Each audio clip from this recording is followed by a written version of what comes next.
নতুন দলের আত্মপ্রকাশ, নেতৃত্বে ইলিয়াস কাঞ্চন ও শওকত মাহমুদ।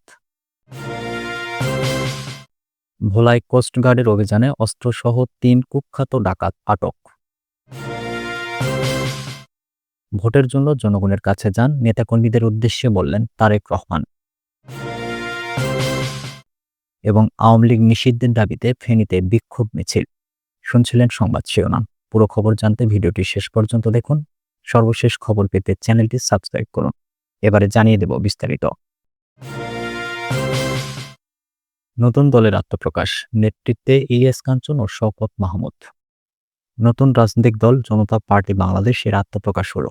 নতুন এই দলের চেয়ারম্যান হয়েছেন নিরাপদ সড়ক আন্দোলনের নেতা ইলিয়াস কাঞ্চন। সেক্রেটারি জেনারেল হয়েছেন জাতীয় প্রেস ক্লাবের সাবেক সভাপতি সাংবাদিক শওকত মাহমুদ। নির্বাহী চেয়ারম্যান হচ্ছেন সাবেক শিক্ষা প্রতিমন্ত্রী গোলাম সরোয়ার মিলন। শুক্রবার রাজধানীতে হোটেল ইন্টারকন্টিনেন্টালে নতুন রাজনৈতিক দলের ঘোষণা করেন পার্টির চেয়ারম্যান ইলিয়াস কাঞ্চন। পার্টির ইশতেহার ঘোষণা করেন শওকত মাহমুদ। তিনি বলেন, সকল নাগরিকের সমান মর্যাদা ও সাম্যবাদের আকাঙ্ক্ষা নিয়ে ১৯৭১ সালে স্বাধীনতা যুদ্ধ করেছিলাম, কিন্তু সেই স্বপ্নের বাস্তবায়ন হয়নি আওয়ামী লীগ রাষ্ট্র পরিচালনায় মূলনীতি সমাজতন্ত্র ও ধর্মনিরপেক্ষতা যুক্ত করার মধ্য দিয়ে স্বাধীনতার আকাঙ্ক্ষা ধূলিসাৎ করেছিল। পাশাপাশি ভারতের ব্রাহ্মণবাদ স্বাধীন বাংলাদেশের ধর্মকে রাজনীতির মুখোমুখি দাঁড় করিয়ে দিয়েছিল। তৈরি হয়েছিল ফ্যাসিজম। তার বিপরীতে ২০২৪ সালের উদ্ভব হয়েছে ২৪-এর স্বপ্ন বাস্তবায়ন, বাংলাদেশি জাতীয়তাবাদ ও ধর্মীয় মূল্যবোধকে ধারণ করে জাতীয় জনতা পার্টি বাংলাদেশের যাত্রা শুরু হলো। শওকত মাহমুদ আরও বলেন, জীবনযাপনের প্রতিটি স্তরে ও ক্ষেত্রে গণতন্ত্রের চর্চা চাই। এজন্য জাতি গঠনের নতুন যাত্রাপথে বেদনাদায়ক হলেও সকল পর্যায়ে সংস্কার আবশ্যক। অন্তর্বর্তী সরকারের অধীনে সকল সংস্কার সম্পন্ন করার ইঙ্গিত দিয়ে তিনি বলেন, ভবিষ্যতে নির্বাচিত সরকারের হাতে সরকারের দায়িত্ব ছেড়ে দেওয়া মানে আত্মহনন এবং জনগণকে আশাহত করা। তিনি বলেন, সংস্কারের মাধ্যমে জাতীয় ঐকমত্যের ভিত্তিতে নতুন রাষ্ট্রীয় বন্দোবস্ত সাব্যস্ত করা জরুরি। দল ঘোষণা করে ইলিয়াস কাঞ্চন বলেন, ৩২ বছরের সড়ক আন্দোলনে সরকারের পক্ষ থেকে সহযোগিতা পাইনি। ৫২ বছর হলো দেশ স্বাধীন হয়েছে। আমি ৩২ বছর নিরাপদ সড়ক আন্দোলন করে নিরাপদ সড়ক প্রতিষ্ঠা করতে পারিনি। সেই জায়গা থেকে বৈষম্য মুক্ত সবার জন্য নিরাপদ দেশ প্রতিষ্ঠার জন্য রাজনৈতিক দলের আত্মপ্রকাশ। আমরা আশা করছি আমাদের লক্ষ্যে পৌঁছাবো, আর এর জন্য দেশের মানুষ আমাদের সঙ্গে থাকবে।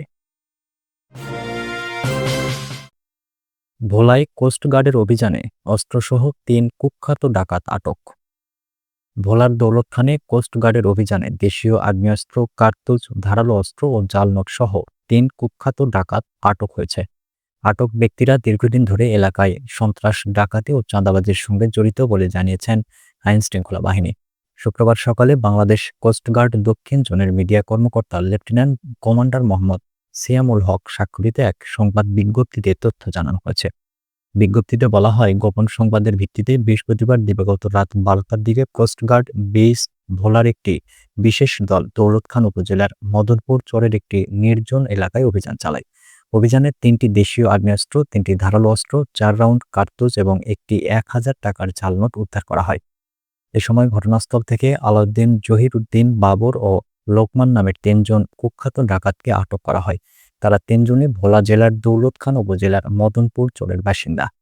কোস্টগার্ডের বিজ্ঞপ্তিতে আরও জানানো হয়, আইনশৃঙ্খলা পরিস্থিতি স্থিতিশীল রাখতে বাংলাদেশ কোস্টগার্ড ২৪ ঘণ্টা টহল কার্যক্রম চালিয়ে যাচ্ছে, যা ইতিমধ্যে বিভিন্ন অঞ্চলে অপরাধ দমনে উল্লেখযোগ্য ভূমিকা রাখছে।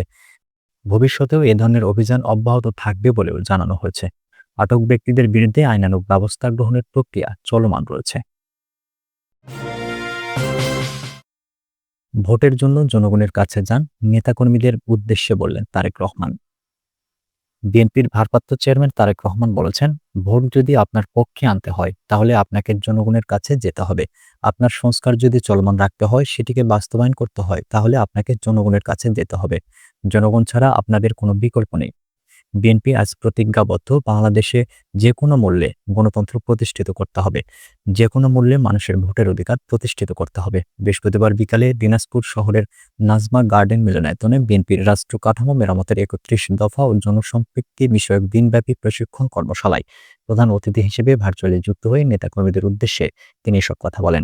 দিনাজপুর ছাড়াও ঠাকুরগাঁও এবং পঞ্চগড় জেলার বিএনপি নেতাকর্মীরা নিজ নিজ জেলায় অনুষ্ঠিত কর্মশালায় যোগ দেন। এই ৩ জেলায় নেতাকর্মীদের সঙ্গে ভার্চুয়ালি যোগ দেন বিএনপির ভারপ্রাপ্ত চেয়ারম্যান তারেক রহমান। তারেক রহমান বলেন, আমরা সমাজের সব শ্রেণী পেশার মানুষের দাবি নিয়ে সংস্কার কার্যক্রম চালাতে চাই। আমরা চাই ঐক্যবদ্ধ হয়ে বাংলাদেশকে সামনের দিকে এগিয়ে নিয়ে যেতে। তিনি আরো বলেন, আমাদের মধ্যে বিভিন্ন বিষয়ে মতামত থাকতেই পারে, এটা স্বাভাবিক। তবে সেটি বসে আলোচনা করে দেশকে এগিয়ে নিয়ে যেতে হবে। কোনোভাবেই যাতে গণতন্ত্র কিংবা মানুষের ভোটের অধিকার বাধাগ্রস্ত না হয়। কারণ মানুষের গণতান্ত্রিক অধিকার এবং রাজনৈতিক অধিকার যদি বাধাগ্রস্ত হয় তাহলে সবকিছুতেই বাধাগ্রস্ত হবে। আওয়ামী লীগ নিষিদ্ধের দাবিতে ফেনীতে বিক্ষোভ মিছিল। আওয়ামী লীগ নিষিদ্ধের দাবিতে ফেনীতে বিক্ষোভ মিছিল করেছে ইউনাইটেড পিপলস বাংলাদেশ, বিপ্লবী ছাত্র সমাজ ও বিপ্লবী ছাত্র সংসদ। শুক্রবার জুমার নামাজের পর ফেনী শহরের জহিরিয়া জামে মসজিদ ও ফেনী বড় জামে মসজিদ থেকে পৃথকভাবে মিছিলগুলো বের হয়। মিছিলে ৩টি সংগঠনের নেতাকর্মীরা ছাড়াও অংশ নেন সাধারণ মানুষ ও মুসল্লিরা। মিছিলটি শহরের ট্রাঙ্ক রোড এসএসকে সড়ক প্রদক্ষিণ করে সংক্ষিপ্ত সমাবেশে বক্তারা বলেন, নতুন বাংলাদেশে আওয়ামী লীগের রাজনীতি করার আর কোনো সুযোগ নেই। বাংলাদেশের মানুষ তাদের ঘৃণা ভরে প্রত্যাখ্যান করেছে। জুলাই আগস্ট বিপ্লবের খুনি হাসিনা ও আওয়ামী লীগকে যারাই পুনর্বাসন করতে চাইবে, এদেশের মুক্তিকামী মানুষ তাদেরও প্রত্যাখ্যান করবে।